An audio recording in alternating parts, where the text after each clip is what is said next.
আমাদের এখান থেকে সপ্তাহে আমরা ২ দিন সার্ভিস দিচ্ছি, মঙ্গলবার এবং শনিবার।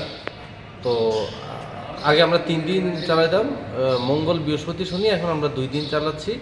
যেহেতু বাংলাদেশে এখন ভিসা অনেকটা কম দিচ্ছে, সেজন্য ভিসা স্বল্পতার জন্য আমরা যাত্রীও কিছুটা কম। তো আমাদের এখনও মোটামুটি আমরা সার্ভিস দিয়ে যাচ্ছি শ্যামলী এনা ট্রাভেলস, সপ্তাহে ২ দিন। আগামী শনিবার আমাদের এখান থেকে যাত্রী যাচ্ছে। এখন অবধি প্রায় ১৬ জনের মতো যাত্রী আমাদের কাছে আছে। ৩১ সিটার গাড়ি, হয়তো আমাদের এখানে এটা ফুলফিল হয়ে যাবে। কিছুদিনের জন্য আমাদের যাত্রী কিছুটা কম হয়েছিল, যা এখন আমরা আবার পুরোপুরিভাবে সেইভাবে যাত্রী সার্ভিস দিয়ে যাচ্ছি।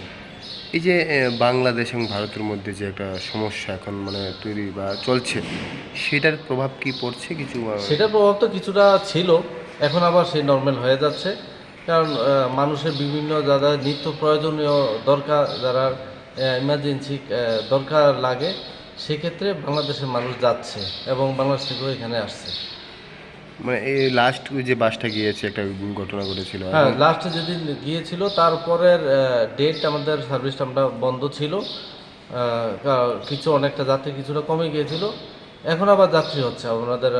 আগামী শনিবার আমাদের যে বাসটা যাবে সেটাই আমাদের আশা রাখছি ফুলফিল হয়ে যাবে, আমরা ফুলফিলই যাত্রী পাঠাতে পারবো। তারা কোথায় যাচ্ছে? ডাইরেক্ট আমাদের বাংলাদেশ যাচ্ছে এখানে না? আপাতত বাংলাদেশেই বেশি যাচ্ছে, ঢাকা বা ঢাকা যেতে যেখানে বিভিন্ন জায়গাতে ওরা যাচ্ছে, নরসিংদী, ভৈরব বা ওইসব জায়গাতে নেমে যাচ্ছে। তারা কোন দেশের কিছু নাগরিক? এরা ইন্ডিয়ান আছে, বাংলাদেশও আছে, উভয় দেশের নাগরিকই আছে।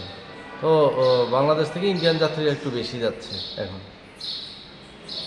যে সমস্যাটা মানে বাংলাদেশে, এটা কি মোটামুটি কাটিয়ে উঠছে? হ্যাঁ, এখন অনেকটা কেটে গেছে, এখন অনেকটা স্বাভাবিক হয়ে যাচ্ছে।